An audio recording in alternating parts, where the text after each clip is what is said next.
Friends, good morning. और मैं स्मिता माथुर, मेरी यूट्यूब चैनल में आप लोग का बहुत बहुत स्वागत है। और आज बुधवार है और बुधवार का दिन मैंने नारी शक्ति के लिए रखा है। इसमें मैं वही कहानियाँ और कविताएं और लेख लाती हूँ जो कि नारी जीवन से संबंधित हैं। और नारी जीवन में सभी रंग होते हैं, सुख के, दुख के। ऐसा नहीं कि नारी का जीवन सिर्फ दुखों से ही परिपूर्ण होता है, उसमें बहुत से क्षण सुख के होते हैं, प्रेम के होते हैं। तो आज की मेरी कहानी इसी पर आधारित है, जिसका नाम है पवित्र प्रेम। और ये कहानी का टॉपिक कुछ अलग है, शायद आपको डिफरेंट लगे, लेकिन ये जीवन की सच्चाई है कि समाज में कुछ ऐसे अनाम रिश्ते होते हैं जिनको हम कोई नाम नहीं दे सकते, जिन संबंधों को।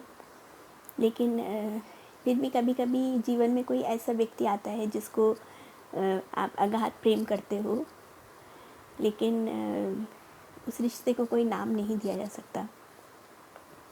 और ये प्रेम वैसा ही है जैसा विवाहित गोपियाँ जो हैं वो कृष्ण को करती थी कि वो अपने घर का काम भी अच्छे से करती थी, बच्चों की केयर अच्छे से करती थी और पति की सेवा करती थी, सब कुछ करती थी। लेकिन जैसे ही कृष्ण की बांसुरी सुनती थी, सब कुछ छोड़ के भागती थी।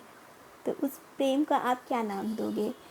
तो मेरी इस कहानी का प्रेम जो है वो कुछ कुछ गोपियों से ही प्रभावित है। और मेरी पूरी कहानी जो है वो मेरी कल्पना पे आधारित है। नेचुरल है कि साहित्यकार कहीं ना कहीं से जीवन से तो कैरेक्टर्स उठाता ही है, लेकिन प्रभावित होता है, लेकिन फिर भी कहानी पूरी काल्पनिक है। और इसका किसी भी जीवित या व्यक्ति से या ऐसे लोग जो अब इस संसार में नहीं है, किसी से भी कोई संबंध नहीं है। तो आशा है आपको मेरी कहानी पसंद आएगी और इसके अंदर जो भावना छिपी है आप उस पर कॉन्सेंट्रेट करिएगा। सोशली हो सकता है आपको लगे कि this is not right, but psychologically this is true. और इस तरह के बहुत से केसेस आपको समाज में देखने को मिल जाएंगे। तो मेरी कहानी का नाम है पवित्र प्रेम।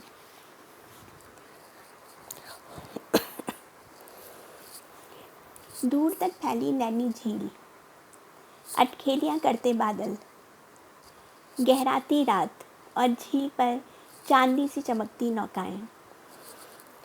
आकाश नीला गहरा हो रहा था और धुंध में दूर की पहाड़ियाँ छुप सी गई थीं। खिड़की के बाहर देखती प्रिया देर तक झील के रंग बिरंगे बदलते रूप को देखती रही थी। सूर्यास्त के समय गुलाबी लाल रंगों से भरा आकाश और झील पर पड़ता प्रतिबिंब, सूर्य की स्वर्णिम किरणों में चमकते बादल, और अब ये गहराती रात। कल सुबह फिर सूर्योदय होगा और ये झील फिर से जीवन के लाल गुलाबी रंगों से रंग जाएगी। क्या उसका जीवन भी झील के इस रंग बदलते रूप के समान ही नहीं है?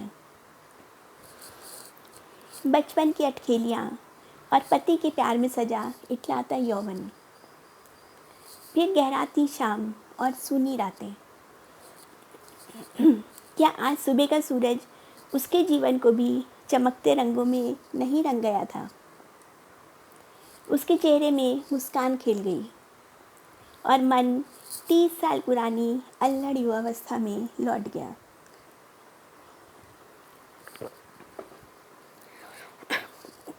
मैं बीच में पानी पीती रहती हूँ जिससे गला ना सूख जाए।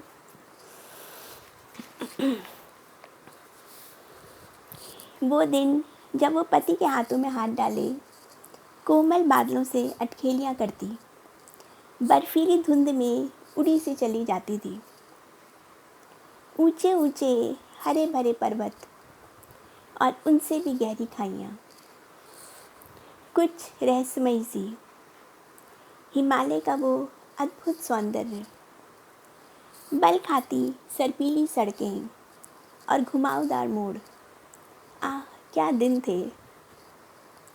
30 साल पहले की वो भोली प्रिया 7 भाई बहनों में सबसे छोटी।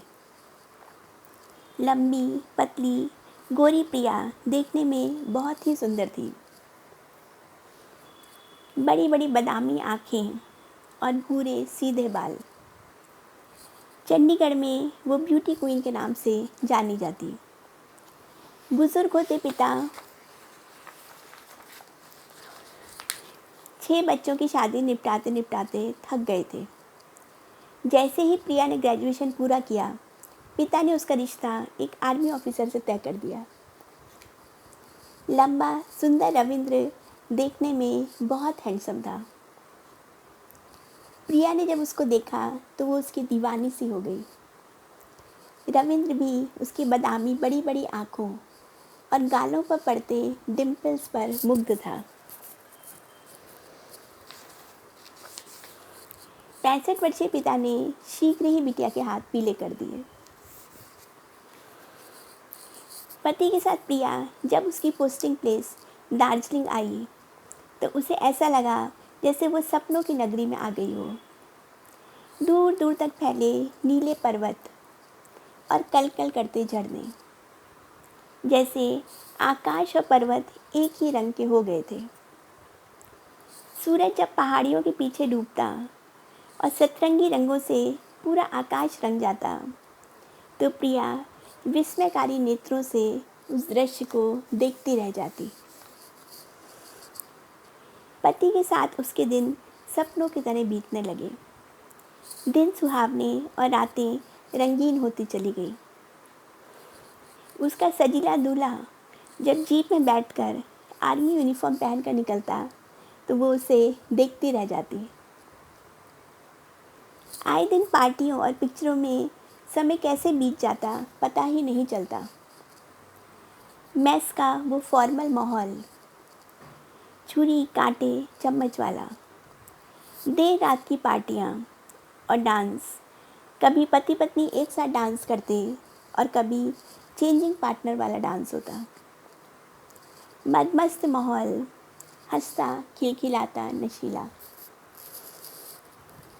समय बीतता गया और प्रिया एक नन्हे से बच्चे की माँ बन गई। उस राज दुलारे को खिलाते पिलाते नहलाते धुलाते वो कब 4 वर्ष का हो गया पता ही नहीं चला।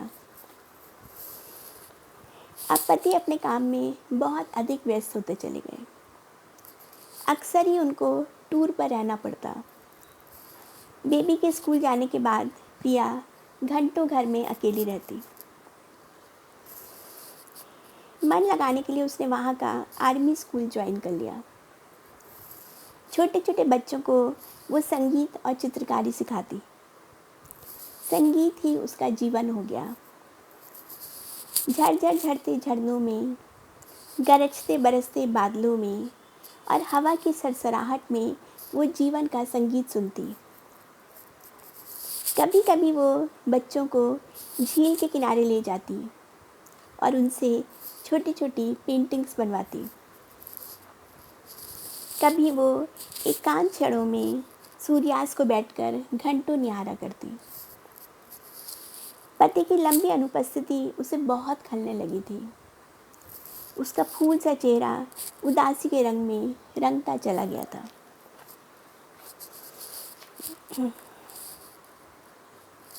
इस बीच उनके स्कूल में कल्चरल प्रोग्राम हुआ। प्रिया ने छोटे छोटे बच्चों का तितली डांस तैयार करवाया। उनके स्कूल में इंग्लिश के टीचर थे मिस्टर जॉनसन। प्रिया से लगभग 2-3 वर्ष बड़े। अक्सर वो प्रिया को एकांत में अकेला बैठा देखते और उसके अकेलेपन का कारण जानने का प्रयास करते। तो चलिए अब इसके आगे की कहानी अगले एपिसोड में, और मैं इसीलिए 3-4 एपिसोड्स में कहानियाँ बनाती हूँ कि आप लोग कहानी भी सुनते जाएं और बीच बीच में अगर आपको अपना कुछ काम करना है तो वो भी कर सकते हैं। तो चलिए ओके बाय। इसके आगे की कहानी नेक्स्ट एपिसोड में है। Bye, see you.